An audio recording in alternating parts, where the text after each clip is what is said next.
Okay, here's the deal. This is an incredibly long video, so just give me 60 seconds to give you a quick synopsis, and if you do not agree that there's a problem here, stop watching.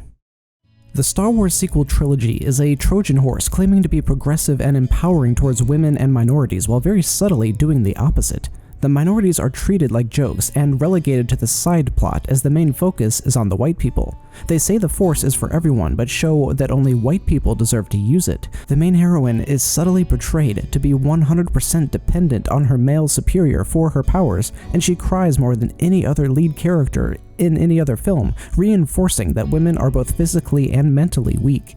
There are more close-ups of jewelry than in any other film, more instances of the heroine being soaking wet than any other film, sexually charged symbolism everywhere. Twice the heroine is held down and mind-raped by 2 different men. Then after more verbal abuse, she develops feelings for her first rapist. You know, the man with a phallic-shaped lightsaber that has a red vein running down the side that slowly rises to point at her while she's on her knees in front of him? Alright, if you're still watching, that means I have earned 2 hours of your time, and yes, that is how long it takes to go over the exorbitant amount of evidence that there is. And at the end of the video, if you agree with me that there's a problem here, you have earned something too, the responsibility to help me spread this message. I'm a very small channel, less than 500 subs. No one will ever see this and nothing will change if you don't help me bring attention to it. If enough of you subscribe and share this video, we'll have a chance to enact real change. So my friends, let's officially start the video and pay close attention. Many examples are very subtle and each is just a tiny part of a really big picture. There are 2 choices. Either the 100+ examples of misogyny and racism that I'm about to show you were done intentionally, or they were inserted subconsciously by misogynist and racist writers, directors, and producers. Either way, this is a problem, and Hollywood needs to change.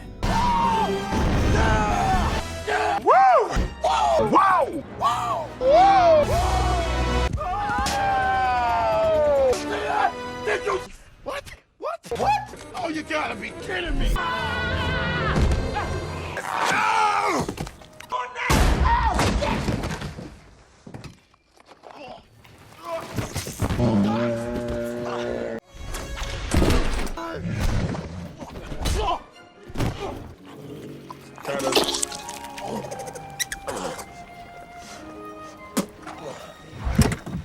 This will be a very controversial video. It will make you completely reevaluate your interpretation of the sequel trilogy, and not in a good way. Many of you will hate the theory I'm presenting and think the evidence is laughable, but for you to understand what I am seeing, please listen with an open mind and weigh the evidence as a combined whole.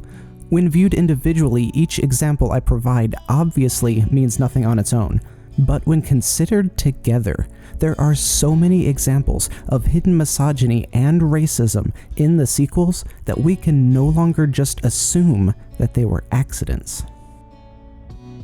Even if you're not a Star Wars fan and don't follow what's going on in the franchise, you've probably still seen the dozens of articles and blog posts and newscasts calling out Star Wars fans for being toxic, misogynist, racist man-babies. But there's a sinister secret that they're hoping you won't notice, and it's that either Lucasfilm, or maybe even Disney themselves, is intentionally creating the fan backlash. And even worse, there's sufficient evidence that shows they are even adding in subtle anti-feminist messages within the films themselves. Now, I want to tell you up front, this topic won't be cut and dry. You won't see any 100% positive proof that what I'm going to accuse Lucasfilm Disney of is true. All I can do is show you my evidence, explain my reasoning, and see if you reach the same conclusion that I have. Either dozens upon dozens of coincidences happened across multiple films, or these weren't coincidences, and Lucasfilm Disney had a secret agenda all along. First off, we need to establish 2 crucial details. Number 1, simply including women or minorities in your film is not inherently a good thing. And number 2, subliminal messages are actually a real thing. So first off, you should never automatically celebrate a female lead in a movie. Poorly portrayed female characters can hurt real-life gender equality. Even many beloved classic films have very damaging racial and sexist messages to their story. Poorly portrayed minority characters can hurt real-life racial equality. The man said before he could give me a situation, he'd have to put me through a simple self-examination. No, stupid. You mean a civil service examination. It's meet me at the zoo in the morning at 9 o'clock. Yeah, with the rest of the monkeys. With the rest of the monkeys. Yeah, I'll bring my grandpa with me. Introducing the first Asian female character in a Star Wars movie isn't in itself something to be celebrated, because the actor's sex and race don't define her character's merit. Her character's merit is defined by her dialogue, actions, and by how other characters treat her. And when it comes to how women and minorities are portrayed, we need to take a very close look at not just the obvious messages, but the subtle ones as well, especially since these films are being heralded as progressive and positive for women. Because yes, subliminal messages are real, and they are used all of the time. Here's a link to a study where they proved that playing German music made customers buy more German wine, and playing French music made customers buy more French wine. Although, to be more accurate, subliminal means that it's below our ability to perceive. Superliminal is the term that should be used. It means it's something we can perceive, but that we usually don't unless it's pointed out to us. We hear the German music. If you asked us, we could tell you it was German music. It's just in the background of our perception, much like it's actually influencing us to buy German wine is observable, just not something we notice until it's pointed out to us. And yes, films frequently insert superliminal messages into their story, like how RoboCop was the story of a beloved hero who is killed, resurrected, saves everybody from death, and then walks across water. The director even overtly stated he wanted to make a movie about an American Jesus. So remember, when filmmakers show you something, it's intentional. Alien was conceived as a rape allegory very early on in its development. In The Exorcist, they added the sound of buzzing bees to the background of certain spooky scenes, hoping to trigger a flight or fright response in the viewer. Where the characters stand has a meaning. What the characters hold or wear or touch has a meaning. The colors in the scene have a meaning. So as I take you through the evidence I have found, remember that filmmakers tend to have a meaning hidden behind everything. So now let's look at specific examples from the sequel trilogy, and with each example ask yourself, why? Why did they do this? What is the deeper meaning here? Because with film, there is so much more than what you see on the surface. When the very first teaser trailer came out, the very first thing we see is an African-American stormtrooper, and the internet exploded with complaints. Every trooper was a clone, and every clone looked the same, and nothing in the trailer even briefly explained why this trooper was different. Lucasfilm Disney knew this was coming. They intentionally made the internet blow up. They intentionally made the discussion about racism take place. Because if they had added just a single line, I'm a stormtrooper. Like all of them, I was taken from a family I'll never know. If they had added just a single line, all that extra media attention would never have happened.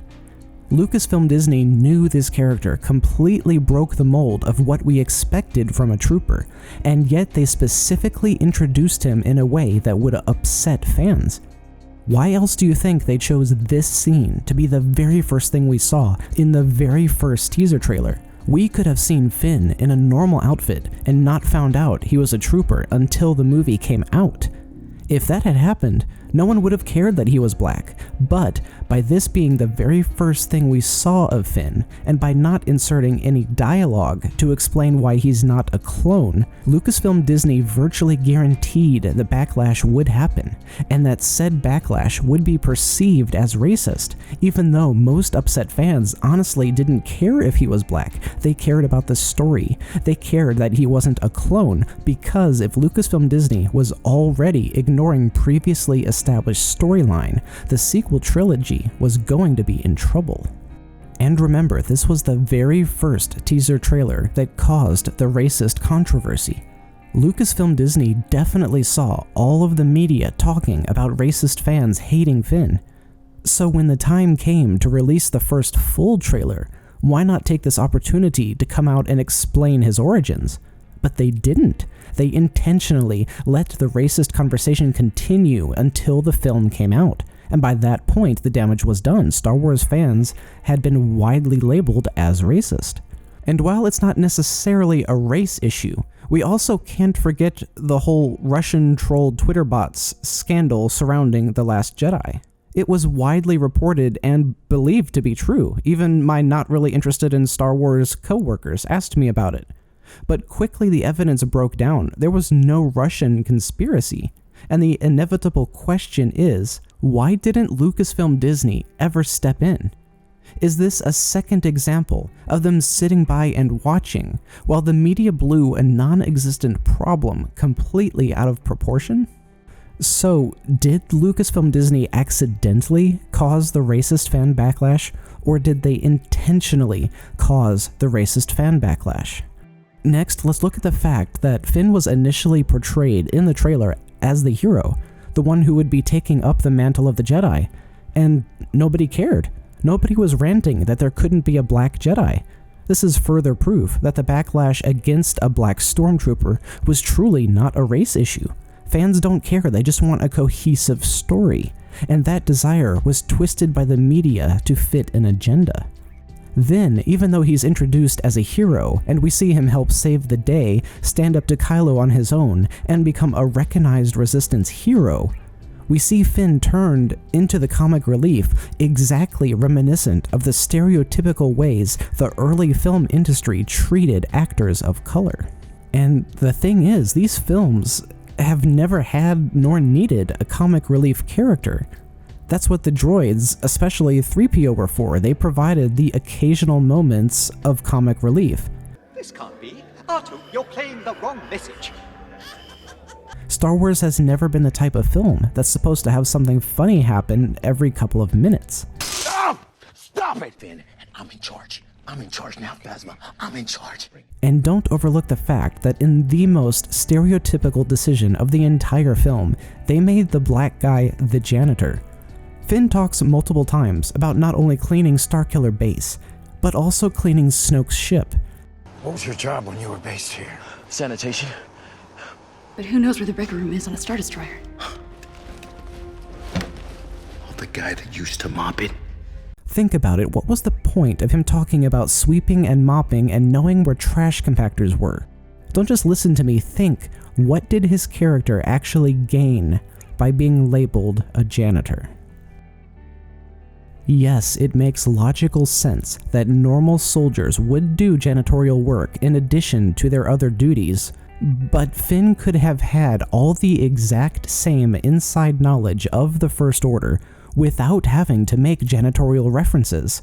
A regular trooper could easily know all of these things. The profession of janitor has long been considered demeaning, in America at least, so why did they intentionally degrade his character? Instead of saying, the guy who used to mop it, he could have said, the guy who used to be stationed there. And do you think John was happy with his characterization? Was he calling his character a quote-unquote janitor because he's fond of the joke? Or as a subtle way of showing he despises the title? They also intentionally made the black character have a nonsensical character arc, refusing to kill 1 minute because a friend died in front of him, then the next minute he's happily killing those exact same friends. Ryan told John they were going to be making his character a big deal in The Last Jedi, but the only one who treats him like he's anything special is the girl who has a crush on him. He's supposedly a major hero in the Resistance, but no other character ever acknowledges this fact, and even worse, Holdo doesn't even know his name. So a stormtrooper and a who now are doing what? And did you know, in an interview leading up to The Last Jedi, Ryan was joking that Finn might not even wake up at all, and they'd spend the entire movie cutting back and forth to his sleeping body, which was mumbling funny gibberish? Yes, I know Ryan was just making a joke, but look at the subtext. This is a joke saying that the only black man in the movie is so unimportant that he could be taken out and not missed at all.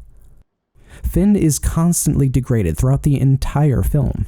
He's called names by Rose when he was just trying to save his friend. He's the idiot who needs help flying. He's too enthralled by the grandeur of the casino and would have lost himself without Rose there to keep him on track.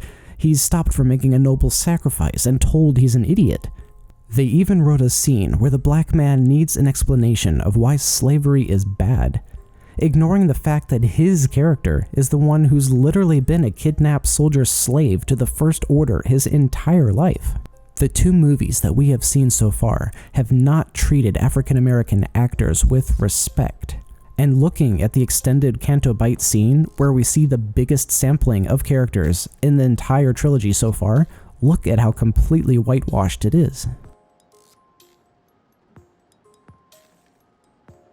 And as further support of my analysis of how poorly minorities are treated, here's an article detailing racial stereotypes in Hollywood that exactly fit our Star Wars characters. Latino characters are defined by their sex appeal and hot-headedness. Asian characters are almost always technically savvy. British characters tend to be the villain. African Americans tend to get cast as criminals or the comedic best friend. John Boyega is awesome. He's a great actor, and he did very well with the material he was given.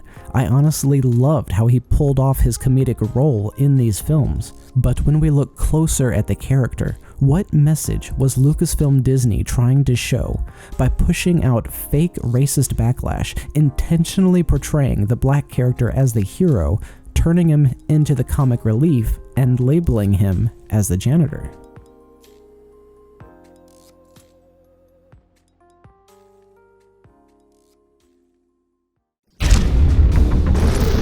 Phasma was written to be a complete joke. Outwardly, she's portrayed as a strong woman, capable leader, and intimidating fighter, but in reality, she caves immediately to the slightest threat, dooming everyone under her command because she didn't have the backbone to refuse to comply. She was the very first female stormtrooper and was immediately made a complete laughingstock. Then she shows up again out of nowhere with no explanation, when the last time we saw her, she had been thrown down a trash compactor on an exploding planet. They brought back a character from the dead with no explanation, had her throw away her gun and fight with a stick with no explanation, and then lose the fight in an idiotic way to the janitor with PTSD. There was nothing respectful about how they treated the first female stormtrooper who was supposed to be feared. Look closer at her scenes. She's not the focus of the scene here, the man is. She's not in charge here, the man is. She's not in charge here, the men are. In nearly every scene she is in, she's either being subservient to a man or being dominated by one. And the one moment of awesomeness she had was relegated to a deleted scene. They changed the clip of the woman standing triumphantly over the man to be the man standing triumphantly over the woman.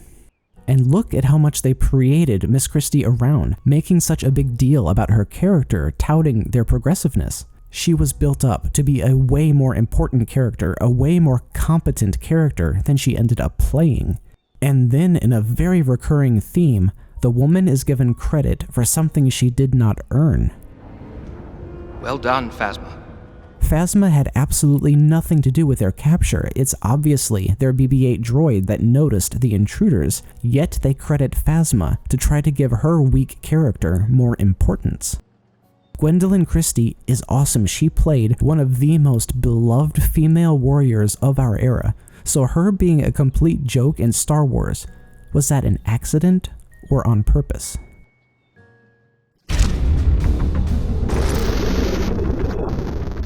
Now this Leia was awesome. She took control and led with competence. But sequel trilogy Leia, take a closer look beneath the surface of the strong female leader they pretended she was.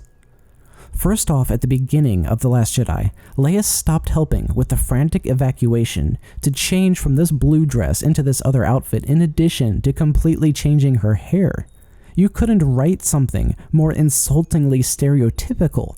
This feels like a parody. She stops in the middle of an evacuation to change clothes and redo her hair, and then the first thing she says to her brother after 15 years is, "Did you notice I changed my hair?" This line seems cute and playful at first, but look closer, it makes no sense. This is the third hairstyle we've seen her wear in just a couple days. She changes her hair so often that having her point out, "Hey, I changed my hair, did you notice?" makes her sound like a teenage girl vying for attention. Now, if you'd like to argue that she's making an inside joke, the line should have been, "I know what you're going to say, surprise, surprise, she changed her hair again." Now that would have made total sense. It would have landed the joke perfectly, lightened the mood, been a great callback to past films. But she wasn't making an inside joke. The line obviously was meant to be taken at face value. It's nice that way. So, did Ryan purposefully show her changing clothes and hairstyles to depict a stereotypical vain woman obsessed with her looks? Or did he accidentally portray her as a stereotypical vain woman obsessed with her looks? Actually, they gave Leia many other idiotic lines that make no sense. They've tracked us through light speed. That's impossible. Yes, and they've done it. This line was guaranteed to be ridiculed. I mean, she's literally the character who introduced the idea of tracking a ship through light speed. And now suddenly she's saying it's impossible? Now, yes, I know there's this whole argument of passive versus active tracking, but she immediately assumes the First Order has a new impossible technology, instead of assuming they planted a tracking device on their ship. No matter how you try to defend this scene, the fact is that as the scene was directed, Leia looks like an idiot. She didn't order them to search for a tracker, never even considered the fact that she was literally wearing a tracking beacon, and if the First Order had captured Rey, they would instantly be able to track down the Resistance. In fact, if not for sheer dumb luck of the bracelet falling off Leia's wrist and Finn taking it off the Radice, that's exactly what would have happened. Rey turned herself in to the First Order. They now have her beacon. If Leia hadn't accidentally lost hers, Holdo's plan wouldn't even have started to work. The First Order would have seen the beacon leaving the Radice. So now Leia looks like a bigger idiot because she almost got everyone killed by giving a complete stranger a tracking device and then not realizing when they were getting tracked that the enemy may now have said tracking device. On the surface, they made her appear to be a competent general, capable of leading and deserving of respect. But then under the surface, they made sure that she was a failure. They portrayed her as the stereotypical weak mother, making excuses for her child instead of insisting he take responsibility for his own actions. No, it was Snoke. He seduced our son to the dark side. She then told Han that he needed to face Ben, that he could save his son where Luke couldn't. Leia's stubborn refusal to accept that her baby boy was too evil to save got her husband killed. You're his father. There's still light in him, I know it. Bring him home. Then they gave her the Mary Poppins scene, a scene that came 1000% out of left field and was absolutely guaranteed to upset fans. It was so nonsensical, even the characters in the story ignored that it ever happened. Nobody says, "Hey Leia, you came back from the dead and flew through outer space. Could you help us get away from the Radice? Could you stop that army from killing us? Could you move these rocks?" Nothing in the sequel trilogy thus far had indicated she was even still connected to the Force, and nothing after this moment indicates that she's connected to the Force, even though the original trilogy clearly indicated she was destined to become a Jedi like her brother. You have that power too. In time, you'll learn to use it as I have. This scene was nothing but damaging to her character. It comes out of nowhere, and with no explanation, gives the woman power she didn't earn. Then they gave her the line, Use my personal code. building up the fact that she's important enough to have a galaxy-wide reputation, building up the fact that she is beloved, and once people hear that she needs help, they'll come running in to fight for her. And what is the subtext? Our distress signal has been received at multiple points, but no response. They've heard us, but no one's coming. Literally nobody in the entire galaxy thinks she's important enough to fight for. Not a single one of their allies cared if she died, because she is a weak leader and a weak woman who twice in the same film needed a man to come save her. That is the subtext of this scene, and it is a deplorable use of a character that originally represented such strength. Then they have the scene of Leia physically slapping Poe, which is something an actual military commander would never do, but this is something that a weak, unstable woman ruled by her emotions would do. Leia slapping him instantly degrades her character, and when you analyze the scene further, she's not only made to look emotionally volatile, but also like a short-sighted idiot. If Poe hadn't disobeyed her and destroyed the Dreadnought, the entire resistance would have been destroyed within minutes of the start of the chase. Poe was right, they had to destroy the Dreadnought. It literally would have killed their entire fleet. And Leia not seeing that, Leia physically punishing him for being right? What is the underlying message? The underlying message is that the man was right all along, and the woman overreacted instead of listening to him. And what about the scene of Leia shooting Poe? What does this scene show? Poe gives up. He lowers his gun. Poe is not going to fight against Leia. She tells him to drop the gun and give himself up and trust Holdo. He would have done it. But again, we have the weak female being ruled by her emotions, and she angrily shoots him for no reason. And lastly, we have her final line. We have everything we need. This line of dialogue is laughable. They have absolutely nothing. There are like a dozen resistance fighters left alive. All the rest of their friends just died within the past few hours. Is this all that's left? Nobody in the entire galaxy cares about them. Luke is dead, Rey's only weapon is destroyed, and she obviously doesn't know how to fix it. They have no weapons, no ships, no base, no allies. If you were to intentionally give Leia the stupidest line possible, she would say, We have everything we need. She is one of 3 characters that personified the original trilogy, and in The Last Jedi, she has been relegated to a supporting character. She constantly takes a backseat to Poe. He has all of the lines, he gives all the commands. He's even centered in the screen with her back behind him. Leia was publicly portrayed as a strong female character, inspiring and noble, but under the surface, in almost every scene she is in, you can easily pick out extremely anti-feminist undertones, and considering how outspoken and strong Carrie was, this demeaning depiction is just deplorable. We all loved her, we're all going to miss her. Carrie Fisher was fearless and outspoken, and guys loved that about her. But something is very wrong with how General Leia was portrayed.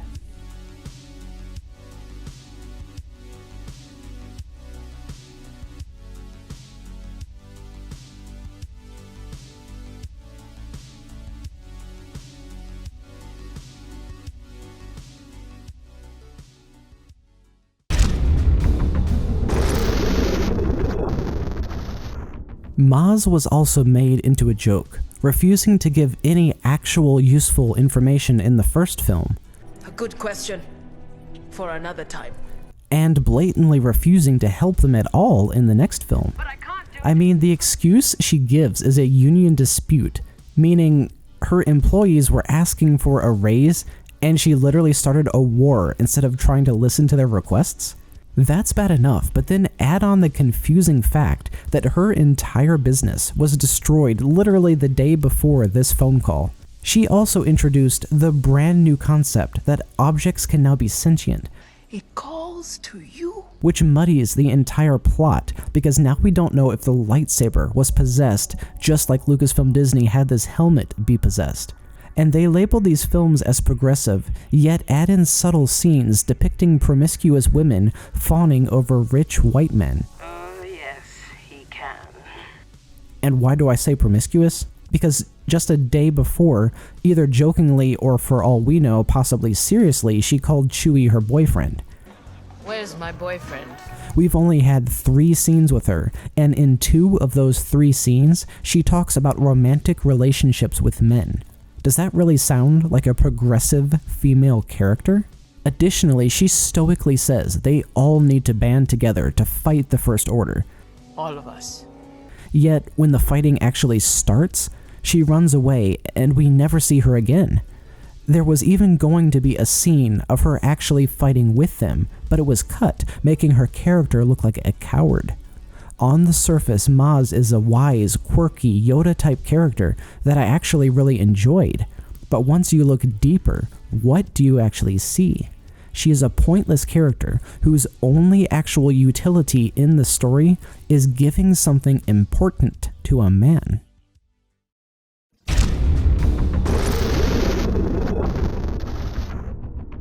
Kelly Marie Tran gets a lot of undeserved hate for this role. In my opinion, it's a role she played beautifully. Rose brought a level of bubbling, joyful optimism to the film that it desperately needed. They also had several scenes where they did good work, showing female empowerment, showing she's competent by how swiftly she works the controls, or when Rose wakes up first and starts trying to drag Finn to safety. However, let's look closer at the subtext of the rest of her scenes. Almost every time they travel together, the man is flying the ship. Even though the entire point of Finn rescuing Poe was that he couldn't fly. You need a pilot.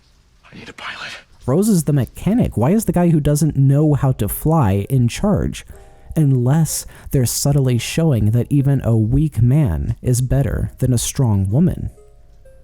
Rose talks about how terrible everyone at the casino is, only a few scenes later to find out those people supplied the Resistance with their ships, which means Rose went from having a memorable line with actual deep meaning to now she can't hate them because they're what's allowing the Resistance to fight back in the first place.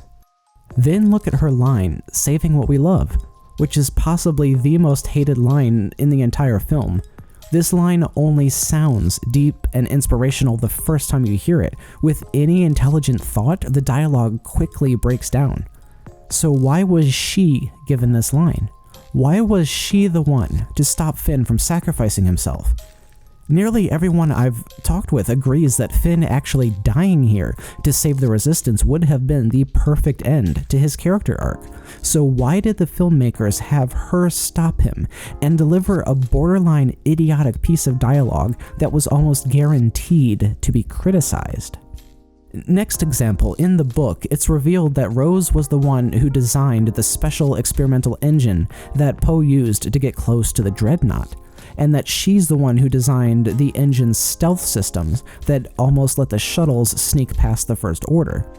So her character was written to be far more important than she was actually shown to be on film. So why would they cut out part of her storyline that would have made her more useful? And more importantly, did they trick Kelly into accepting the role by showing her a script where Rose had those scenes still included? Next, we can look at how Rose stuns Finn without letting him explain his situation.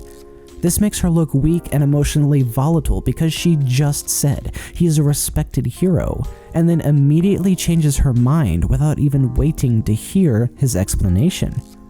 Rose is even called vermin and then actually acts like an animal biting her male superior. Kelly Tran did an amazing job with the character she was given, but something is wrong with how Rose is portrayed. As a quick comparison, look at these other two female characters. Have you ever heard anyone complain about them?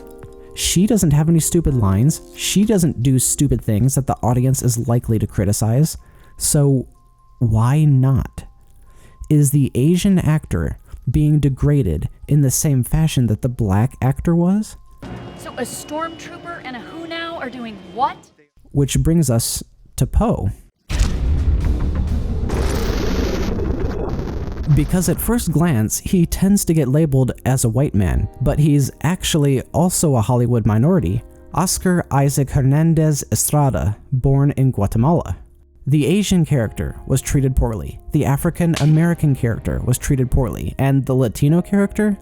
He is both physically and verbally abused throughout the entire film. Poe was never once accused of, nor shown to be hot-headed in The Force Awakens. So why in the next film did this hot-headed Latino stereotype suddenly get pushed on us? Poe, get your head out of your cockpit. In the first film, he cares about his fellow pilots, telling them to get out of there while he does the most dangerous work all by himself. In the second film, he happily sacrifices his fellow pilots without a second thought. Hey, drop the payload now! Everyone I've talked to loves this character. He's charismatic and determined and kind. But The Last Jedi treated him like a stereotypical hot-headed Latino who never learns his lesson about giving up authority. Admiral Holdo is one of the most confusing characters we've ever seen in Star Wars. Battle of Chiron Belt, Admiral Holdo? She's a brilliant military commander, but not really. She's spiteful and hates Poe, but not really. I like him. They built her up to be a mastermind battle commander, and then her brilliant plan was to insult her subordinates until not just Poe, but most of the crew didn't believe in her ability to lead. The first mutiny we've ever seen in Star Wars was caused because she was such a poor leader. Our real-life military has 11 principles of leadership, and keep your people informed is number 2. Holdo intentionally did not do the second most important thing that is vital to a military unit. She was intentionally written to be a poor leader. And not only was she written to be a poor leader, she was written to reinforce a negative stereotype about women, that they refuse to directly answer questions and tend to make men guess what the women are thinking. And even when we see her brilliant escape plan, it's evacuate in the escape shuttles and hope the enemy doesn't notice. She had no way of knowing the First Order wasn't already scanning for escape craft. In fact, scanning for escape pods has already been shown to be standard practice. There goes another one. Hold your fire. There's no life forms. She also had no way of knowing that the First Order didn't have windows they could see out of, because this entire plan doesn't work if the enemy is looking. And Snoke was easily able to see the shuttles with his huge magnifying glass thing. She wasn't fooling anyone in the first place. Fire on that cruiser!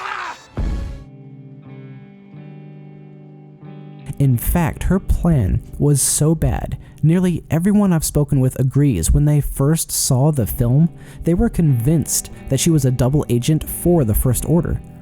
Actually, I stumbled across this hilariously sad story where this woman's young daughter legitimately believed that Holdo was a bad guy. And guess what else? Holdo doesn't actually get credit for the Holdo maneuver, a man does. According to the novel, she was only able to actually do the light speed ramming because Poe had already programmed in the hyperspace coordinates. Yes, her sacrifice was extremely brave, but she lucked into being able to do this. It wasn't something she earned on her own merit. Everything about Holdo, from her dress to her hair, was very likely to be criticized. Look at Leia as a comparison. She is only wearing her white dress at appropriate times. When she knows she's going into battle, she's dressed for the part, especially when commanding others. It's important she looks official. Leia and Mon Mothma both looked regal. Holdo looked like she was going to a ball. By comparison, Mon Mothma's dress looked very similar to Leia's original dress, keeping a continuous theme of royal bearing. And Mon Mothma also speaks and moves in an extremely regal manner, making her manner of dress appear completely natural, while Holdo is snarky and acts exactly like the mean teenager that she is dressed like, furthering the comparison. And the first time we are introduced to grown-up General Leia, she's not wearing stately robes, she's wearing a military outfit, so she looks the part. They knew how to introduce a military leader who is dressed in a manner that commands respect. So what was their reason for dressing Holdo in a manner that doesn't command respect? Take a look at how Rian wanted Holdo's costume to be designed, at how he describes her character. Rian designed her to look soft and feminine and to flirt with Poe. What part of that sounds empowering? Next, analyze the speech itself. She gives no helpful information, She looks stiff and nervous. She does not command respect. And did you realize how many women are on the command deck once Holdo is in charge, compared to when Leia was in charge? Holdo is constantly surrounded by women, and the camera cuts from woman to woman, never having a man except Poe with any dialogue. Did Leia hate women and Holdo didn't? Did all of the competent men die so they were left with only women? What is the underlying message here? Compare her to Leia and you'll see exactly the opposite. A competent female leader who gives helpful information in a succinct manner. She looks each officer in the eye and addresses questions directly and without condescension. Leia is the essence of what a good military leader should be. Holdo is the opposite. Now ask yourself why. To your post and follow my orders. And did you know when Ryan sat down to pitch Laura Dern the character and ask her to be in the film, he talked for 10 minutes before she figured out he was describing a Star Wars movie? Which is more likely, that he's that incompetent of a filmmaker, or for some reason he tried to purposefully mislead her about the film? And worst of all, the filmmakers tricked Laura Dern, showing her one script, and then after she signed the contract, they changed her dialogue in reshoots and ADR. Watch the behind-the-scenes footage. Ryan describes her character as being very spacey, reminding me of Luna Lovegood. She was also supposed to be antagonistic and angry towards Poe because all of the bombers had been her squadron and her friends, and Poe was responsible for their deaths. But none of that character development actually made it into the film, just her weird hate flirting. Now, maybe that decision to change her character was justified. Maybe it actually worked better for the story. But that wasn't what Laura agreed to. That wasn't the character she signed on to play, and it wasn't fair to the actress to make major changes to her character after she's locked into a contract. Next, consider the audience is primed to absolutely love Poe. He saved everyone on Takodana almost single-handedly. He destroyed Starkiller Base almost single-handedly. He takes on the Dreadnought completely single-handedly and wins all of them. He's charismatic and steadfast, and the audience loves him. And the second she starts degrading him, we are now primed to hate her for picking on a character that we like. They could have had her talk condescendingly to any other male subordinate, and the audience wouldn't have cared. They wrote Holdo in a manner guaranteed to cause her to be disliked. And finally, we see Holdo degrading Poe for 99% of their interactions, and then at the end, she suddenly changes her mind and says she likes him. Yet another example of how emotionally unstable a stereotypical woman is. So was Holdo intentionally or accidentally written as such a poorly developed character that we honestly couldn't tell if she was trying to help or hurt the Resistance? Was she purposefully or accidentally showed one script, then forced to play a different character? Was it on purpose or an accident that the book gives Poe credit for the Holdo maneuver? Was it an accident or on purpose that the handsome leading man literally begs her to give him hope, fully submitting himself to her authority, and yet she ignores his question, instead answering with a meaningless catchphrase? Laura Dern is awesome. I absolutely loved her character in Jurassic Park. Her dialogue, her wardrobe, her actions are all amazingly well crafted. This is a good female character, and this is not.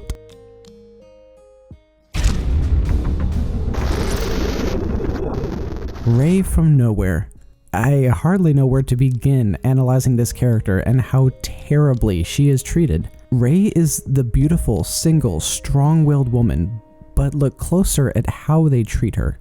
She is constantly held down by men against her will. 3 times, there is very obvious rape symbolism. First, when the 2 men attack her, while a large group of men stands by watching the show. Next by Kylo, and then by Snoke. Give me everything. No!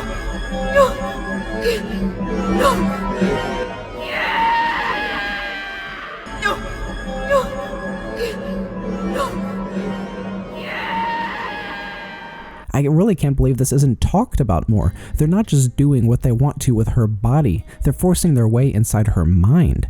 The most private part of her has now been violated twice by 2 different men. And what does she do? She falls for the first guy who mind raped her and then ends up needing said mind rapist to rescue her from the second rapist because she wasn't strong enough to defend herself. And did you notice that the turning point when Rey went from despising Kylo to having feelings for him was her seeing him without a shirt on? Was it on purpose or an accident that they made the woman begin falling for the man who abused her after she realized how handsome he was? There is no equivalent scene. At no time does Kylo ever act nervous around her. Do you have something, a cowl or something you can put on? They could have easily flipped this scene, had the man be embarrassed about being seen shirtless by the beautiful woman, giving her the power. But no, she had to be embarrassed for the man to keep the power. Rey, the first female Jedi that's a lead character, is also the most inexplicably overpowered character in all of Star Wars.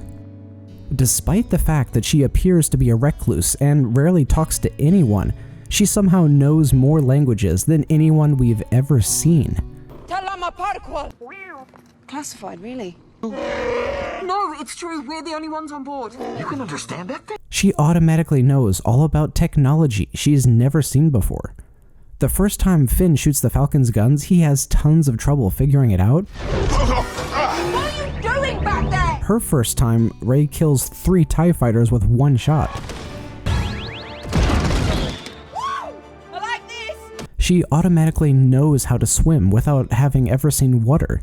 After only hours of even learning the Force exists, she mind-controlled a stormtrooper, twice overpowered a Force user with decades more experience, defeats multiple elite guards trained to fight Jedi, and lifted more than every master combined without even concentrating or breaking a sweat. It took the Chosen One, a being created by the Force, nearly 20 years to get as strong as Rey got in mere days. They intentionally wrote the first lead female Jedi to have a skill growth curve that was guaranteed to be criticized. By comparison, Luke's skills were far more realistic of a character arc. After 1 lesson and a few days of feeling connected with the Force, he manages to block 2 blaster bolts and land a single shot without computer assistance. And that's it. After several more years of practice, if he concentrates really hard, he can now levitate small objects. And as long as the more experienced fighter doesn't really try, Luke can hold his own in a fight. And look even deeper at comparing Luke and Rey, the differences are astonishing. Luke always needs help, Rey never does.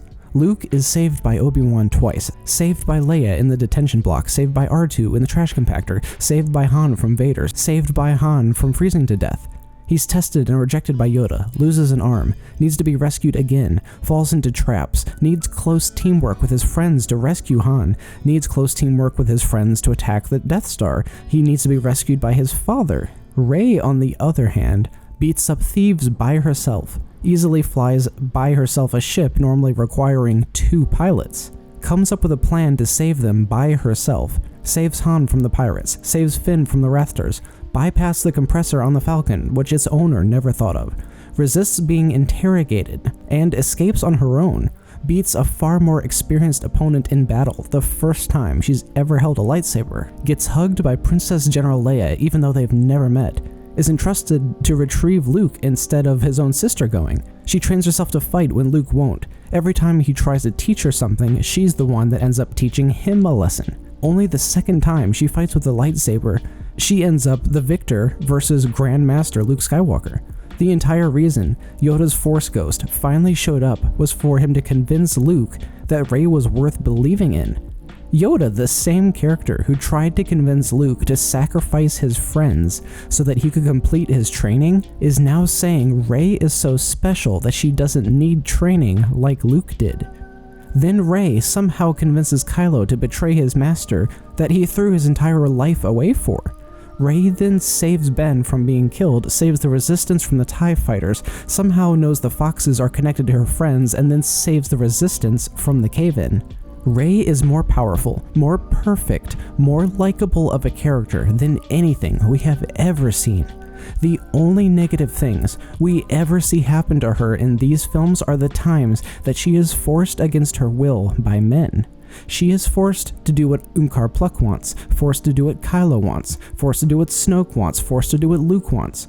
But beyond that, she never struggles and never fails. When you compare her perfect character arc to Luke's very flawed one, it becomes very obvious. Rey was created to be criticized. Again, ask yourself why? Because when upset fans pointed out that she's a poorly written character, it's an easy step for the powers that be to then paint those fans as sexist and further their agenda. Disney intentionally made the sexism conversation take place by writing Rey to be overpowered. Racist backlash, check. Sexist backlash, check.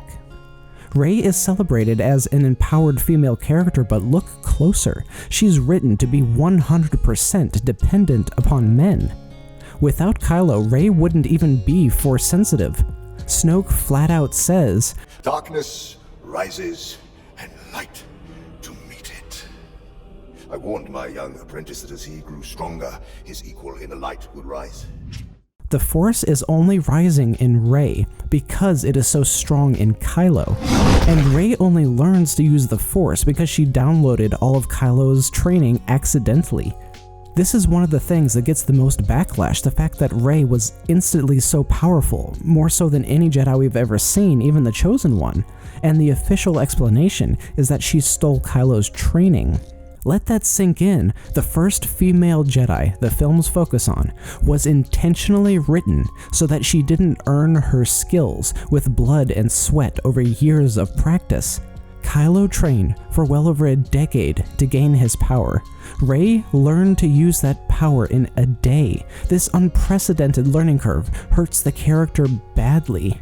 And Rise of Skywalker is going to do even worse as she reads the Jedi texts, and her power is likely to grow even further, all in the span of days or weeks.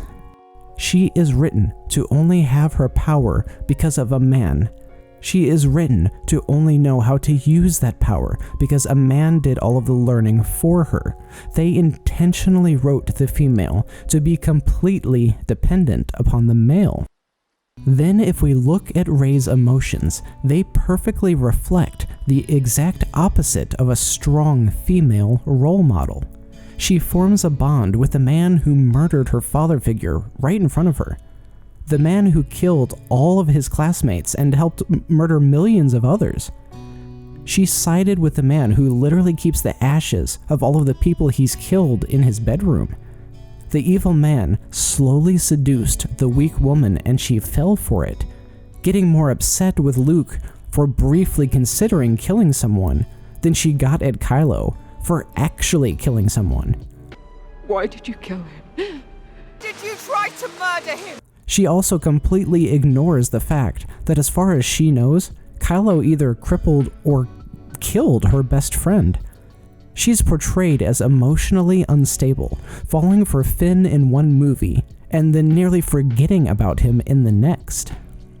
Then again we see instability as she makes a mental switch from knowing who her parents are and just not knowing where they are.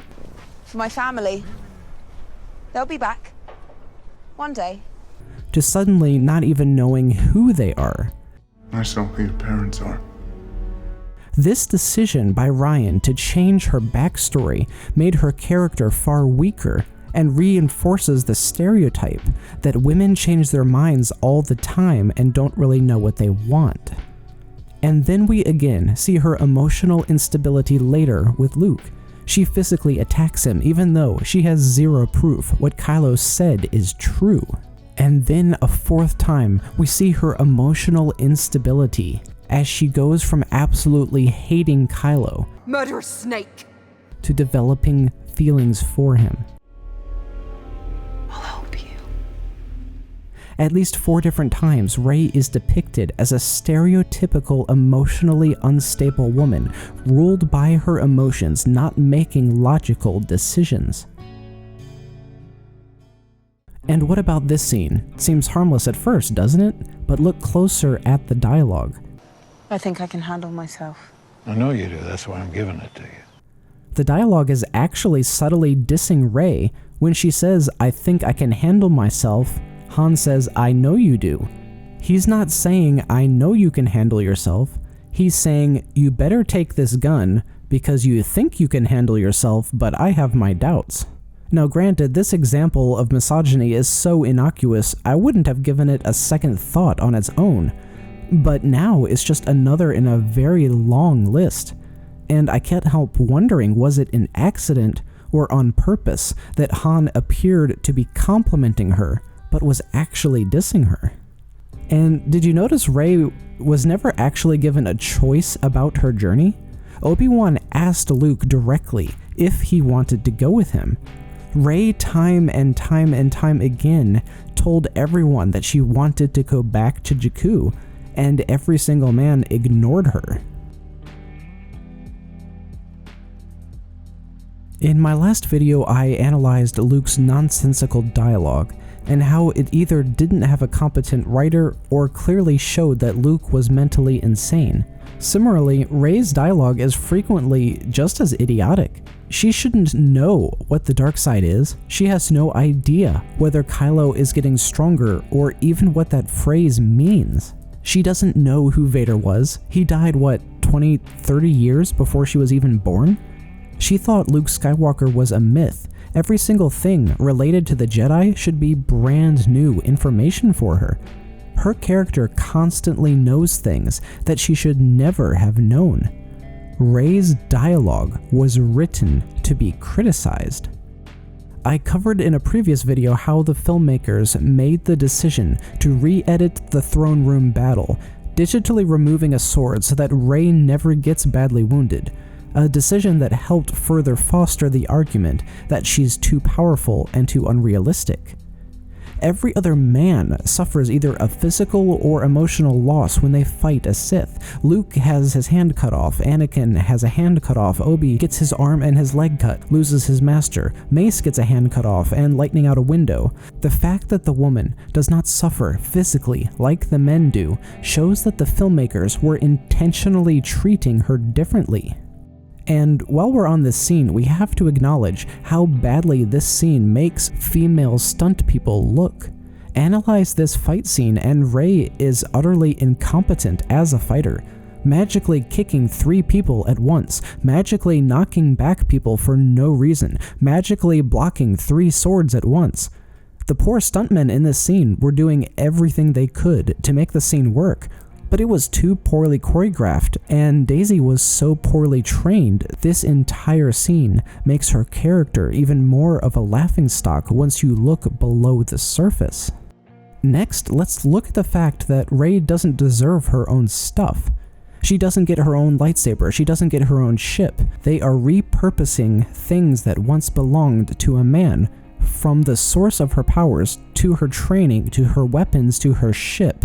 Everything Rey has was given to her by a man. She earned nothing on her own.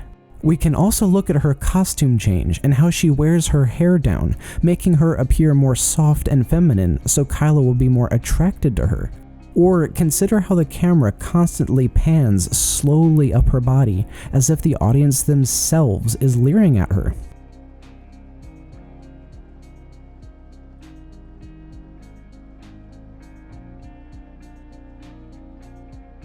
Was it intentional that 4 different times they associated the beautiful young woman being in the rain or covered by water? When you consider how wet women in modern cinema tend to be sex symbols, the decision to associate her with water 4 different times should definitely be questioned.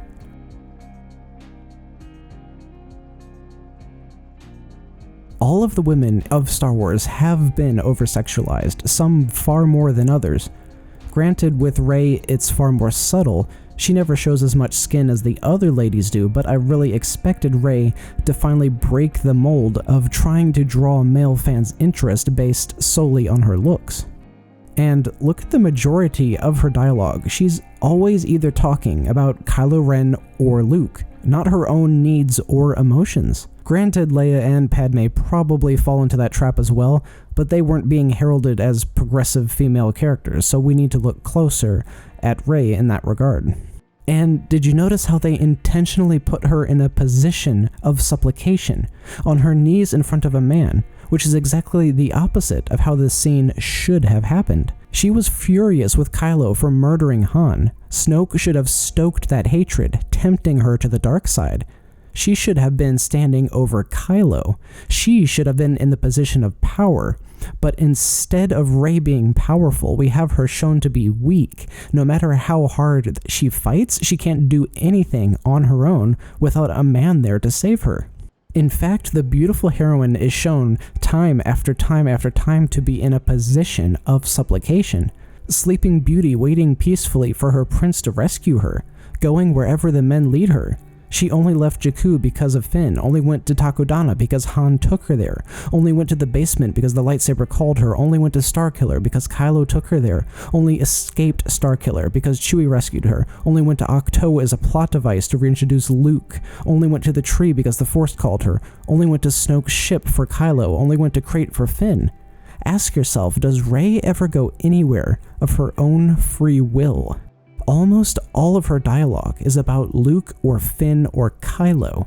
The Bechdel test is a measure of a woman's representation in fiction, and in both films so far, Rey has utterly failed that test. Next, please consider that Rey is constantly begging Kylo for information, for understanding, for open communication. Except the couple minutes when she beats him on Starkiller, his character has all of the power in every single confrontation they have. He controls the dialogue, he controls her actions, he controls everything.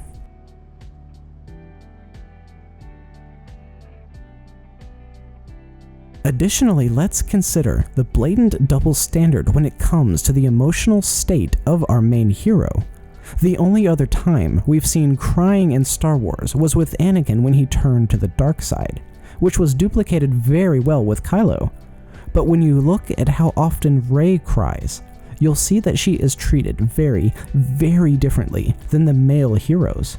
Rey cries all the time.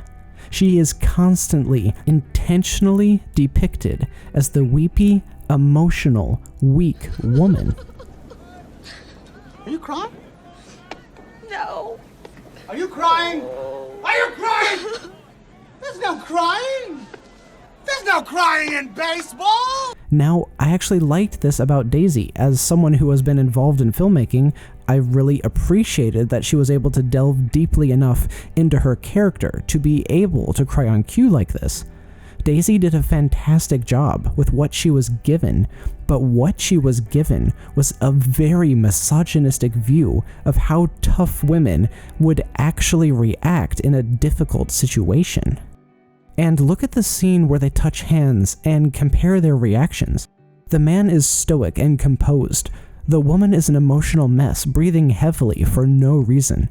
And don't overlook the very obvious symbolism of this scene happening in Rey's bedroom. Don't overlook the obvious parallel of the angry dad interrupting the teenagers before things go too far.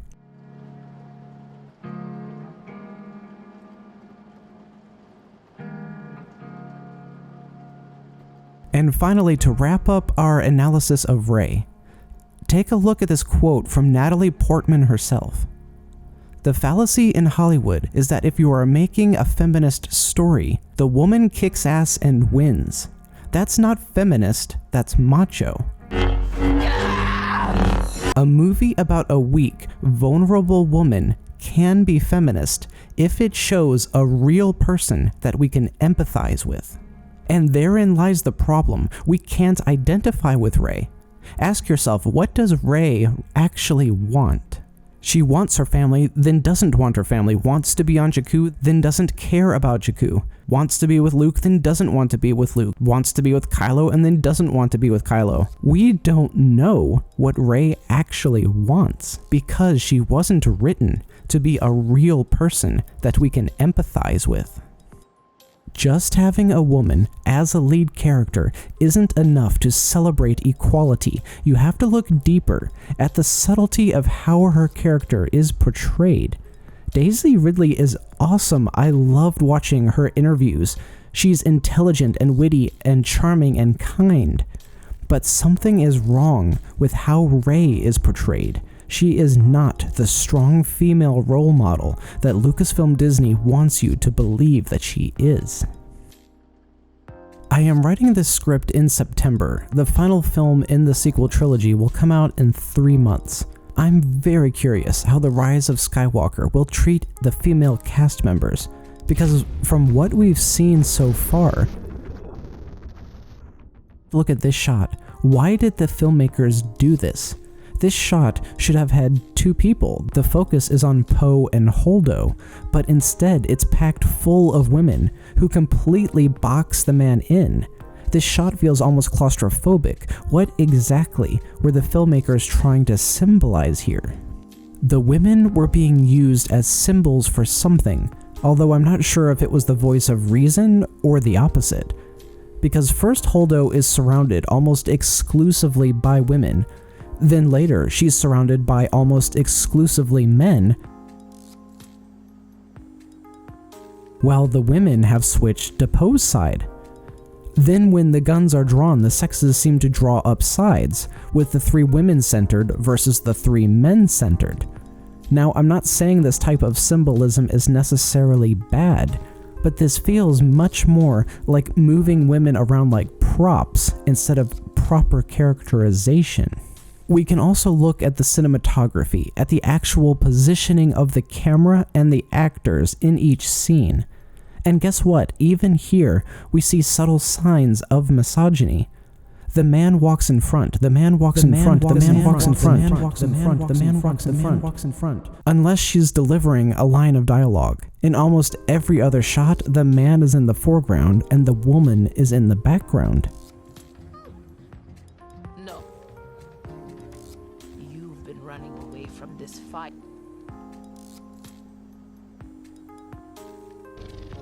We're not done yet. You're a monster. And watch this scene. After the video feed cuts off, the camera cuts to Finn and Poe. Rose is utterly blocked from the shot, then a close-up of Poe, then another close-up of Finn. Isn't Rose part of this? Why does the camera ignore her? Interesting how they wanted to show her making lovey-dovey eyes at Finn, but also didn't want to make her the focus of a single shot in this entire sequence. And again later, the man is featured in the foreground, and the woman is in the background, not even facing the camera. Why is this constantly happening? Why is Rose almost never shown to be in the foreground? And Rey is the main character. Why are secondary characters constantly being put in front of her?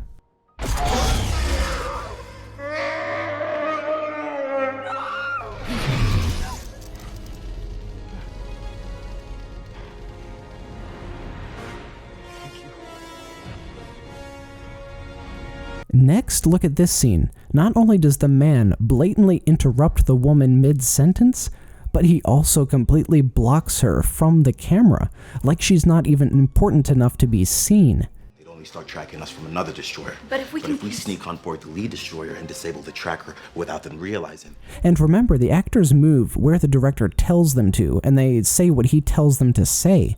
I am not saying that John Boyega is part of this misogynist conspiracy. He was saying and doing exactly what Rian directed him to do. So what in the world was gained by cutting Rose off mid-sentence and simultaneously blocking her from view, giving the audience the subconscious message that she is neither worth being seen nor listened to? And this happens again later with Leia. She's utterly blocked from view until it's her turn to say a quick line, then it's back to the men. Next, let's take a look at how the characters were spaced out in this scene. Look who's centered in the frame. Look who's controlling the dialogue. The women are all on the outside of the circle and in the background of every shot, while the men are on the inside of the circle and centered in every shot. And when the focus of the circle moves, so do the men. Finn and Poe are at the head of the group facing out of the mine, then they move so they're still at the head of the group facing into the mine. In fact, it's a very common theme in group shots for the women to be relegated to the outer parts, while the men control the conversation from the center of the circle. Leia is their general. Leia is in charge. Leia is used to giving commands in battle. Why is Leia being submissive here? Even though she is strong-willed, and I actually love what they did with her character arc, we still have to look at what Lucasfilm Disney willingly did to Qi'ra. They purposefully decided to have her get out of the ghetto by being bought by a rich white man and made his sex slave. It's a huge plot point that he literally owns her, and you can see how terrified she is of him. Now, like I said, I really liked this character arc in this film, how she did what she had to do in order to survive, and eventually learned enough and grew strong enough to kill her abuser. But if we look at this character in context with the rest of the sequel trilogy, Lucasfilm Disney chose to make her an abused sex slave who tricked the man that she claimed to love and then abandoned him.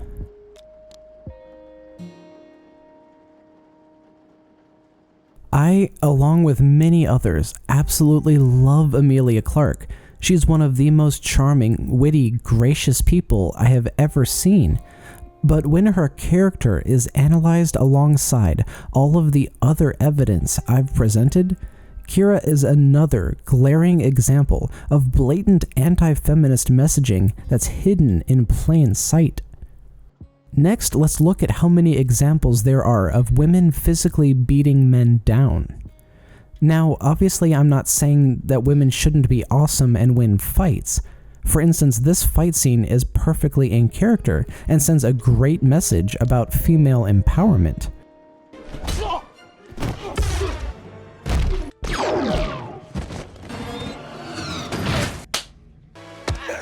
But what does this scene show? What's the superliminal message here? Why is it that the only times we see anyone get stunned, it's a woman stunning a man?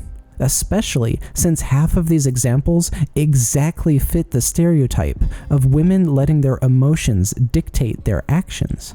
Additionally, the film's entire subplot concerning Poe was about teaching him to accept orders from his female superiors, instead of being hot-headed and taking action himself. And what's he doing now? Literally the exact same thing, taking charge and completely ignoring his female superior. Hold your fire! Hold your fire! They can't hit us from orbit. Use whatever power we've got left to broadcast a distress signal to the outer rim. Come on. We have allies. People believe in Leia. They'll get our message. They'll come. But we have to buy time. We gotta take out that cannon. It's Kylo Ren. Luke's facing him alone. Oh, we should help him. Let's go. No, wait. He's doing this for a reason. He's stalling so we can escape. Escape? Each one man gets an army. We have to help him. We have to fight. No. We are the spark that'll light the fire that burned the first over town. Skywalker's doing this so we can survive. There's gotta be a way out of this mine. How are you getting here? Seth, it is possible that a natural unmapped ending exists, but this vicinity is like a maze of endless tunnels that the odds of finding an exit are 15,400. Shut up! Come on, listen. We don't even get a close-up of Leia until the very end. Not only did Poe ignore her, Ryan ignored her too for this entire scene, until he needed to show her being subservient. What are you looking at me for? What are you looking at me for? What are you looking at me for? Instead of pointing out how Poe had just learned a lesson about not taking charge, Leia seemed to think the lesson he learned was how to be a good leader. If people liked this scene, it's because it taught him to respect his female commander, but Ryan directed the film in a way that elevated Poe back to his superior male status, where he didn't need input from the women. Or look at this scene that was very nearly included in the film, where Rey is unable to land a shot, so the man had to do it for her. We also have the incredibly stereotypical concept of the strong man giving the weak woman his jacket because she's cold. Yes, she's from a desert planet. Yes, she would have been cold. Yes, Finn had a jacket. All of it makes sense. But if you're labeling her as a progressive character, would she not have been strong and refused his jacket when he offered it?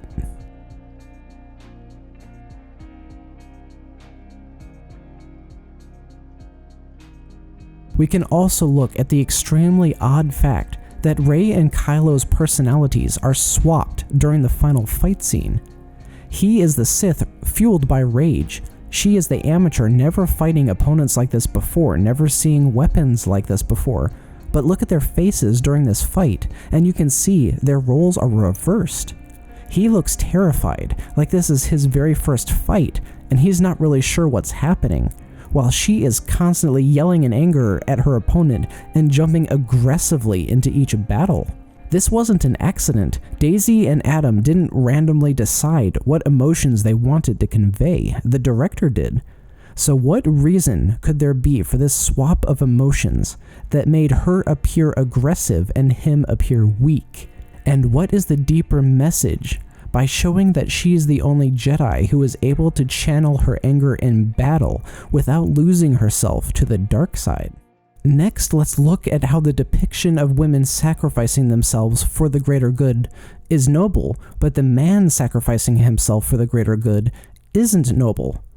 Is this actually showing the power of women, or is it showing that women are expendable and men aren't?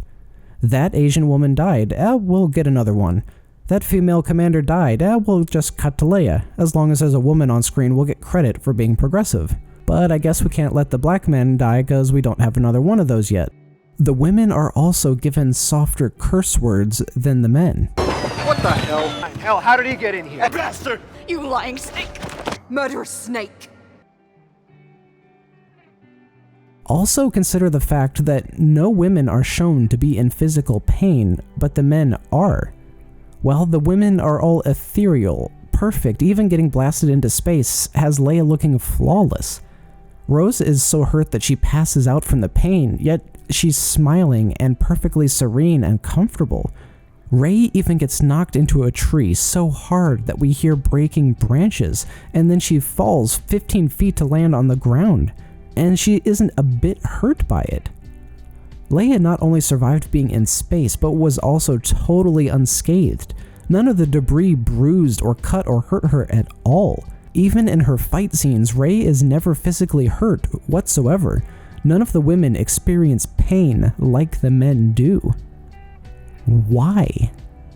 By itself, it means nothing, but in light of all of the other evidence I've presented, consider the symbolism of the old white man having his own group of female servants to do his cleaning for him. And beyond that, consider the fact that they are dressed like nuns, and films currently tend to portray most nuns as young, beautiful, innocent, and frequently as sexual conquests. The decision to dress them as nuns confused me since day one. Could there have been an underlying message? Next, consider the framing of this shot. In many films, a man circling an unaware woman like this is an extremely predatory motion. What was the meaning they wanted to convey by framing the shot like this? And another thing I never thought twice about, what was the obsession with jewelry? As far as Star Wars goes, there are an absolutely unprecedented number of people, and note they're mostly women, who are wearing rings and necklaces, and showing close-up shots focusing on those rings or necklaces. In fact, I found at least 13 different close-ups where the ring or necklace was the entire focus of the shot. And I got tired of trying to count how many times the necklaces or rings were intentionally facing the camera so that they were obvious. But go through the movie and pay attention and count for yourself. So what's the deeper meaning here? Was this a marketing ploy to try to sell us merch? Because another obvious conclusion is that pretty jewelry is very frequently a negative stereotype associated with vapid image-obsessed women. Next, I acknowledge that this is very subjective, and not everyone hates the same lines of dialogue. But I scrolled multiple forums searching for everyone's most hated lines, and then I compared how many of the most hated lines were said by men versus women. And by a far margin, the lines said by women tended to be the ones most often talked about negatively, no matter which forum I looked through. So did Lucasfilm Disney intentionally or accidentally give women dialogue they knew was subpar and was likely to be negatively received? And did you realize that 7 out of the 12 deleted scenes from The Force Awakens centered on women or minorities? And 13 out of the 14 deleted scenes from The Last Jedi centered on women or minorities. Only one cut scene was a white male. Did you realize how often the women are sacrificed just so the men could have an emotional moment of character development? Did you realize that when Ryan decided to have Rose fall in love with Finn, the next movie would have an inevitable love triangle where the two women would be fighting for the man's affection? Many of you are aware of how spitefully Lucasfilm Disney employees treated upset fans. Let's ignore the fact that that's just bad business practice to insult your fan base. Did the employees intentionally berate and belittle the fans, fueling not only our anger, but the public perception of fans being racist and misogynist? Does Lucasfilm Disney itself treat women poorly in the real world, paying them less than men for the same job and denying promotions? What if characters were written a certain way to evoke what would be perceived as racist, sexist responses? What if the Asian dressed in actual military garb had been the commander, and the spunky, brave, purple-haired lady had been the mechanic? Both characters are instantly less likely to face criticism from fans, because it's far more likely for a lower-ranked soldier to want to color her hair to stand out, and it's far more likely for a high-ranking battle hero to actually look the part. Now, I've mentioned the media already, and the negative role they played in the Black Stormtrooper backlash, but the media also played a huge role in labeling Star Wars fans as sexist. Yes, there are undoubtedly sexist Star Wars fans out there who don't want to see a female lead, but as a general rule, I'd say that most men are more attracted to a strong woman over a weak one. You can even see evidence of this when you look at the actual sexist quotes that people get so worked up over. Just look at how few of them there actually are. There's always going to be a very small percentage of both men and women that simply despise the opposite sex, and no, we shouldn't give those hateful people the time of day. So this raises a very interesting point. If we combine every racist, sexist tweet ever sent, how many do you think there are? And how big would you say the Star Wars fan base is? Maybe about 1 million very hardcore fans who live and breathe Star Wars, and let's say worldwide there's maybe 5 million, 10 million people who would call themselves Star Wars fans? So here's the big question. When the trailer for 7 came out, why was there so much media attention on the racism? When Rogue One came out, why was there so much media attention on the sexism? When Episode 8 came out, why did the misogynist argument start flying through the media again? Why are they writing articles about hateful fans when they make up only 0.001% of the fan base? Did the media intentionally paint all Star Wars fans as racist, misogynist man-babies? Or were they just trying to make money and negativity sells better? Now, you may be saying, even if all this evidence isn't just circumstantial, there's no way it would actually influence people in real life. Well, look closer, it already is. There's a fairly significant number of Reylo fans out there, and granted that's not unusual, you can find Finn Poe shippers just as easily. But the relationship between Rey and Kylo is very, very important to analyze, because remember, it is entirely based on abuse. Every time she asks him for something, he ignores her. He doesn't actually care about her emotional well-being, only what he can use her for. And this is how women are responding to that abuse.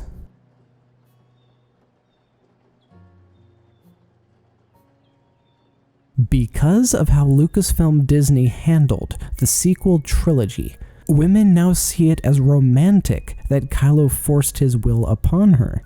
Women find it romantic that he knocked her unconscious and kidnapped her. Women find it romantic that he tied her down and forced his way inside her without permission. Because of Lucasfilm Disney, women see this abusive relationship as romantic. Films and TV shows are changing the way that women perceive themselves as they portray beautiful women desperately clinging to abusive men.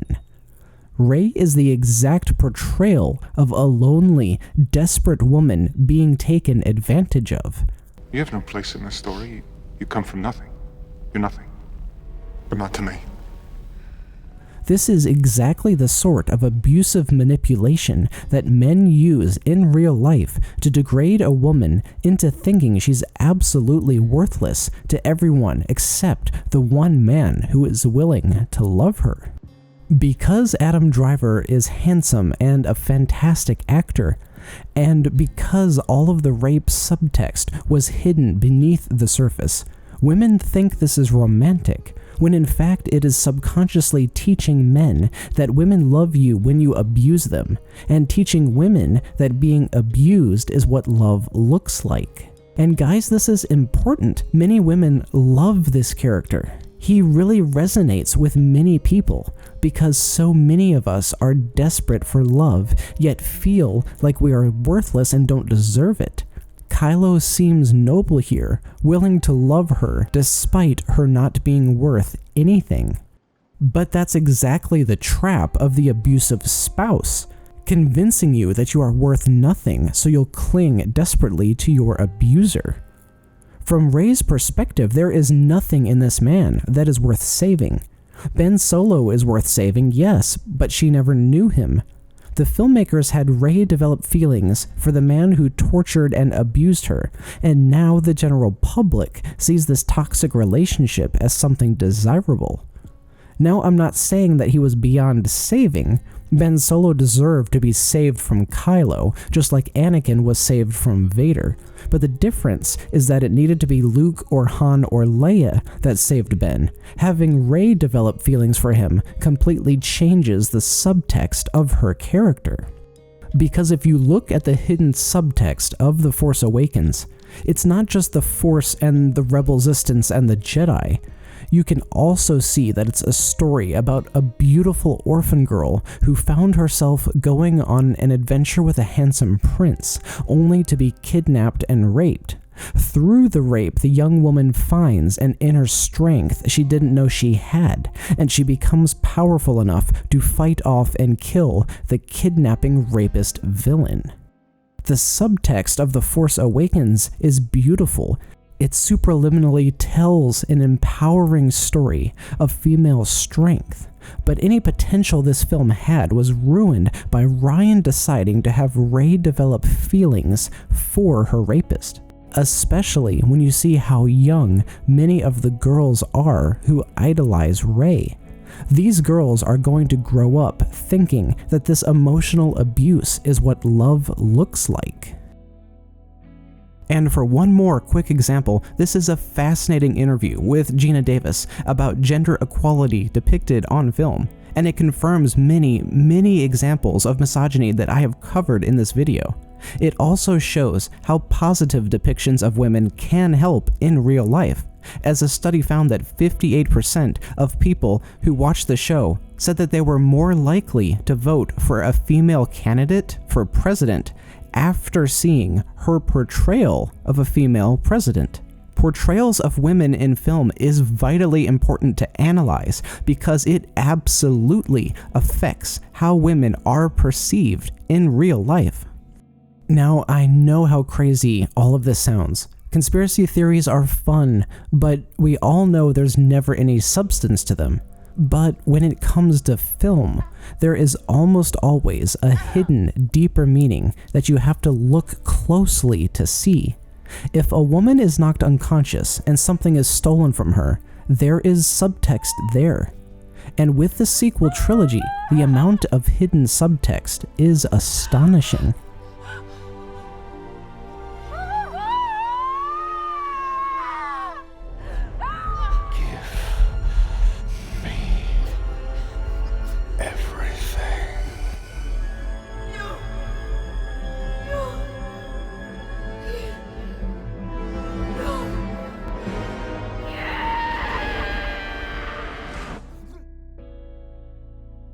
Did you notice the main plotline revolves around the white characters, while the subplots all revolve around minorities? To be happy forever, I know. Now my point isn't that all princess stories are bad. There's nothing wrong with women finding it romantic and desirable for a handsome, strong prince to come rescue them. My point is that we need to be aware of the underlying message, especially when a character is being touted as being a progressive female role model. Next, and bear with me here because this one gets awkward, we have the incredibly odd fact that The Last Jedi is absolutely teeming with yonic imagery. This could mean anything from living in large caves symbolizing retreating to your mother's womb, to leaving the mouth of a cave symbolizing birth or rebirth, to sexual pleasure or a sexual awakening. The Last Jedi is filled with symbols of womanhood.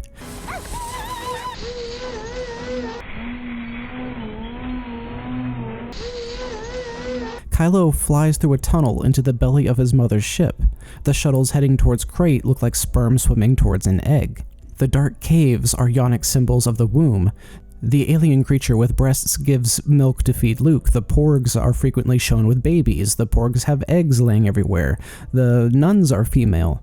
Now, yonic imagery isn't necessarily bad. In fact, the imagery of Luke being reborn through fire is one of the few things I loved about the film.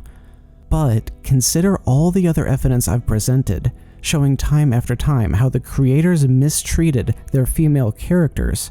And I think we can all agree, any yonic imagery we see must be very closely analyzed. Now, I'm extremely thankful to have found this amazing analysis done by Marianne Maid. I'm just going to directly quote her, she's already documented all the evidence perfectly. "I was cleaning my blaster and it went off." Is that what the kids are calling it? Especially when she could easily have told Luke what really happened and asked how to make sure it wouldn't happen again. But no, Kylo is her secret. Yes, even the green milk scene is to show Rey's initial discomfort with her sexuality. There is a reason that the siren's breasts look the way they do. They could have easily made them look more like a cow udder, but no. We get two pairs of what look like very much to be human breasts being milked.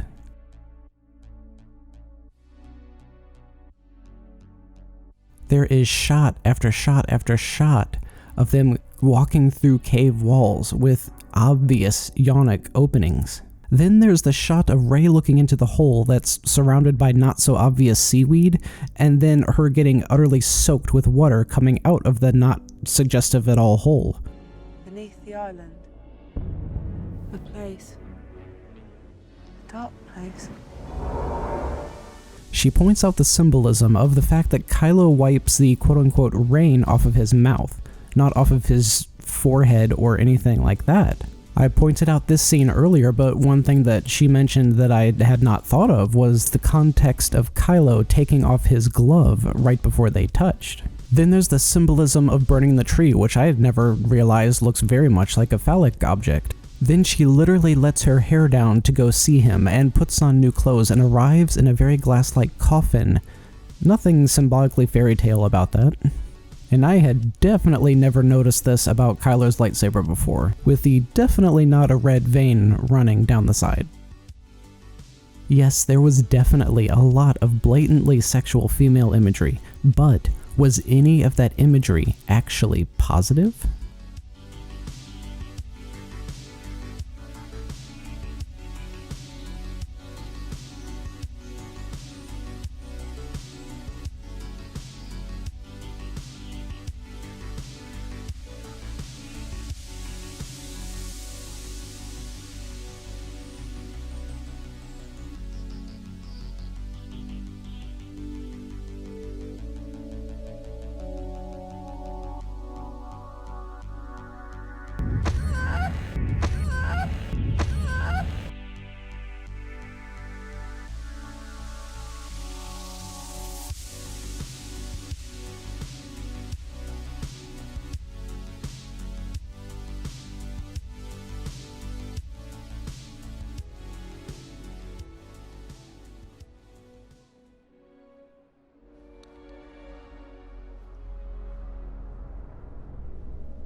These characters are utterly one-dimensional. We have no idea what actually drives them. Finn starts off with crippling PTSD and seems to be developing to be a deep character, only for us to find out he doesn't actually care about his fellow stormtroopers, and we have no idea what's actually motivating him to leave the First Order. And later, after a brutal fight, Finn nearly died, yet it didn't affect him at all. He should at least be terrified of Kylo Ren now. Having flashbacks, that experience had to have been scarring for him. But he doesn't have any thoughts and feelings. His personality never mattered to the writers. Or what about Poe? What does Poe want?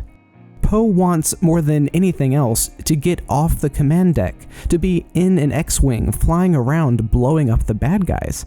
The script puts Poe where he is needed, trying to shoehorn him into being a leader merely to advance the plot.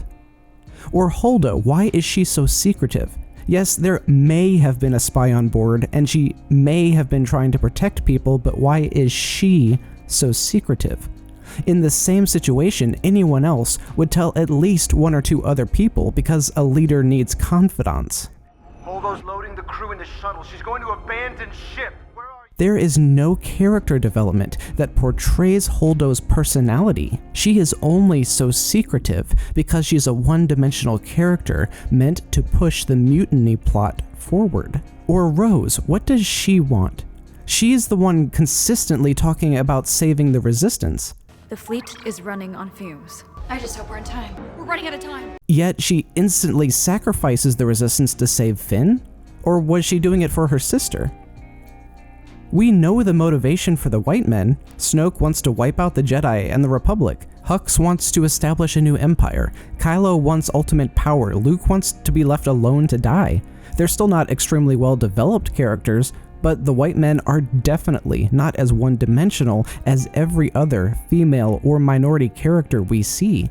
The real question is, was this Ryan's ineptitude, sexism, and racial bias bleeding through into his writing? Or were these one-dimensional character portrayals intentional? Ryan said he had a ton of trouble writing Poe and Finn because all their dialogue was interchangeable. They are different people from different backgrounds with different personalities. Nothing about them is interchangeable except their jacket. These characters were written to be one-dimensional, to not have any thoughts or feelings of their own. The Last Jedi was being heralded as a progressive film, empowering for women, with a record-breaking 43% of its dialogue being delivered by a woman. But look closer, they are almost always talking about men. Leia and Holdo had 3/4 of a conversation where the topic wasn't a man, and that's it.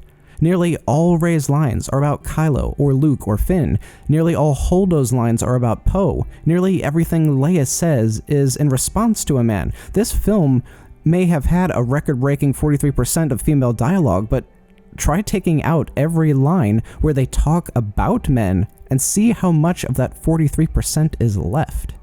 Women are teachers. Now, there's nothing wrong with being a teacher, nothing wrong with women being teachers, but it is a stereotype that women tend to be teachers more than men. And this stereotype is very obviously reinforced with these films. Maz teaches Rey about the Force, Rey attempts to teach Luke, Rey attempts to teach Kylo, Rose teaches Finn, Leia teaches Poe, Holdo teaches Poe. And making these characters consistently be teachers to men doesn't mean they are being placed in a position of authority, but rather their character is being defined by whether or not there is a man that needs teaching. Did you notice this entire film is divided up into couples? Nearly every major subplot is about a man and a woman. Was this just poor writing, or was it an intentional decision? Did you notice how Finn is literally diminished in the international poster, and how Rose is just blatantly cut out? Yes, these posters are intended for other cultures with their own stigmas, but Lucasfilm Disney could easily have said, "We support our actors and the characters they played, and we're not cutting them out of the poster." That Force does not belong to the Jedi.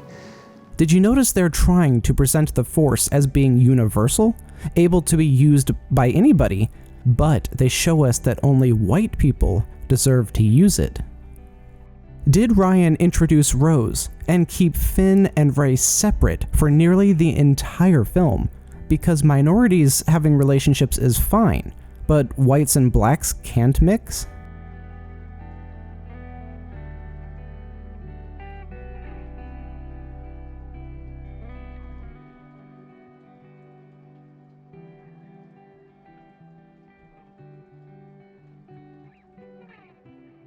They shot and edited each film in subtle ways that made the females and minorities be subservient to white males.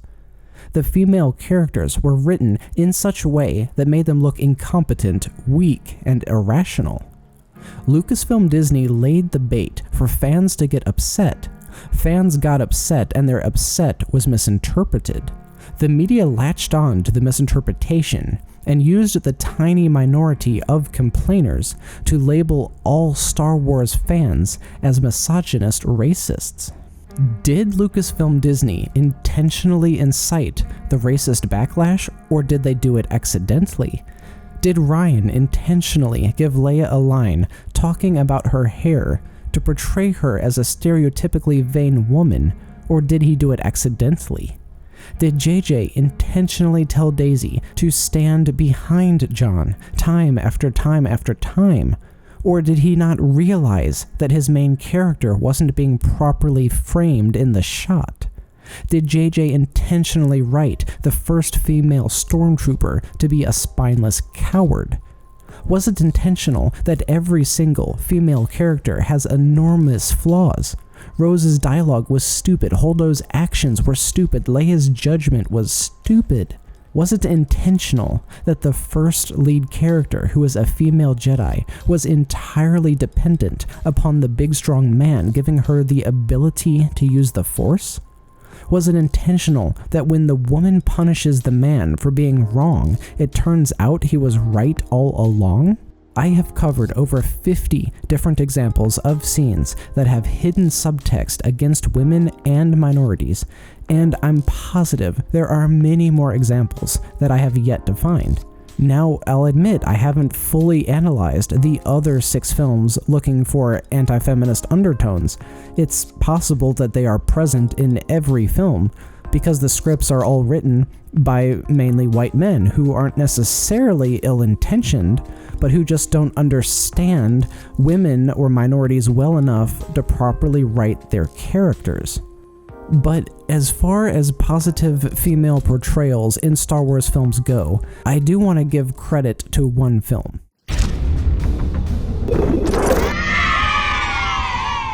Gareth Edwards, Tony Gilroy, and their writers, well done, all of you.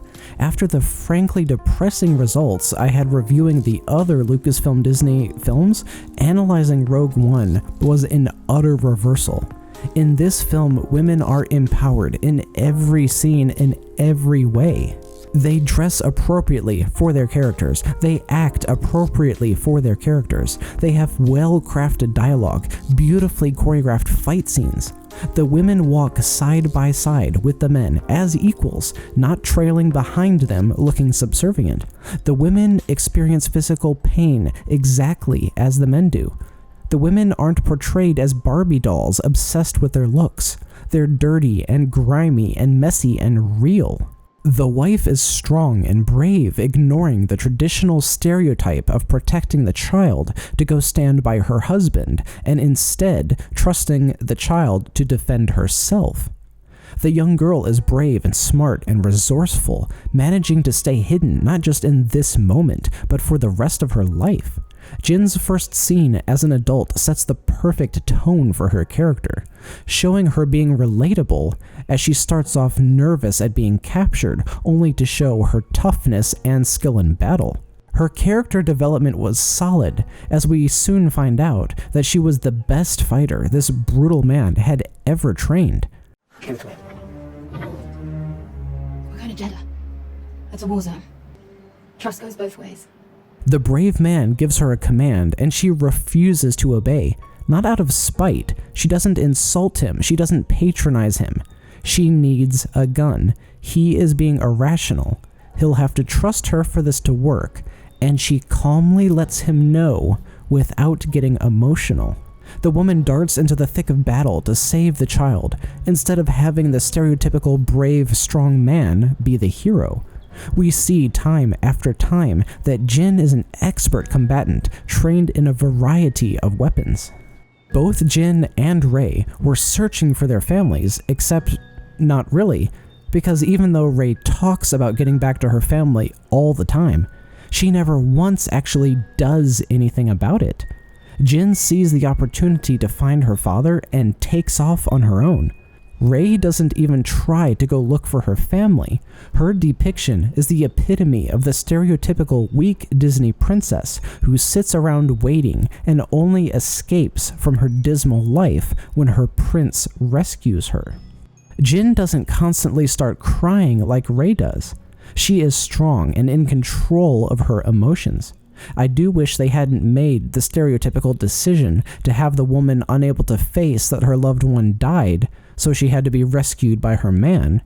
But considering Jin had spent decades hoping to see her father again, only to then have him die in her arms, I could give this scene a pass.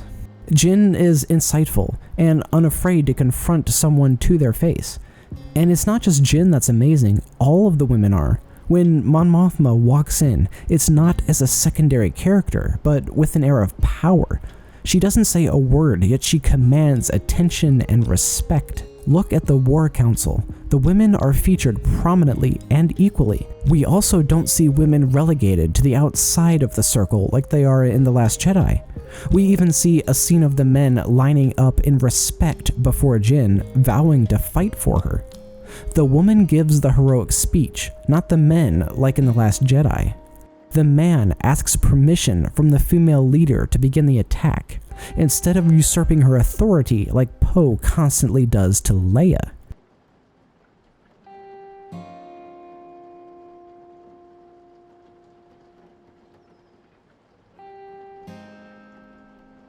Everything that the other films did wrong, this film got right. Whether it's their dialogue, their physical positioning within the scene, their wardrobe, or their interactions with other men, Rogue One treats every single woman with respect while not shirking from showing the difference their physical stature, beauty, and femininity bring to a scene. Well done, Gareth, Tony, Chris, Gary. Rogue One is a beacon of light in the gender equality movement, and I truly hope it and its creative team gets the credit that they deserve for the effort they put towards its inclusiveness. Through subtle manipulation, Lucasfilm Disney has pushed Star Wars fans towards very predictable reactions that incorrectly labels us as misogynists, when in reality, a majority of men love strong women, especially when it comes to fantasy and sci-fi. Lucasfilm Disney used the media to help promote these false labels, driving away much of their male fan base and furthering a divisive wedge between women and men everywhere. The script for this video is now 27 pages long, and there are likely dozens of additional examples of misogyny and racism I haven't yet discovered. But I have now presented a mountain of evidence pointing towards the unavoidable conclusion that Lucasfilm, or even Disney itself, has a secret agenda against women and minorities.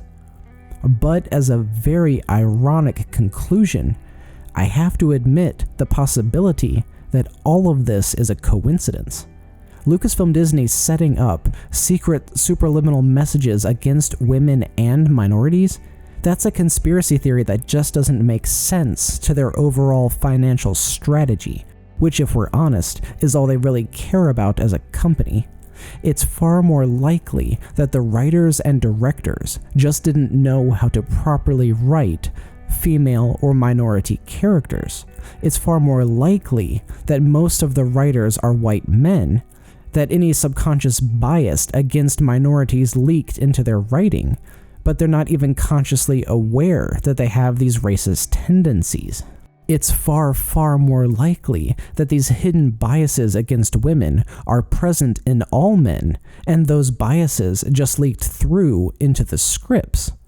The most logical conclusion is there is no agenda, there is no conspiracy, and every bit of evidence was a statistically unlikely coincidence. But at the same time, the staggering mountain of evidence I've uncovered has planted a growing seed of doubt in my mind. Because how many times can something happen before we stop considering it a coincidence?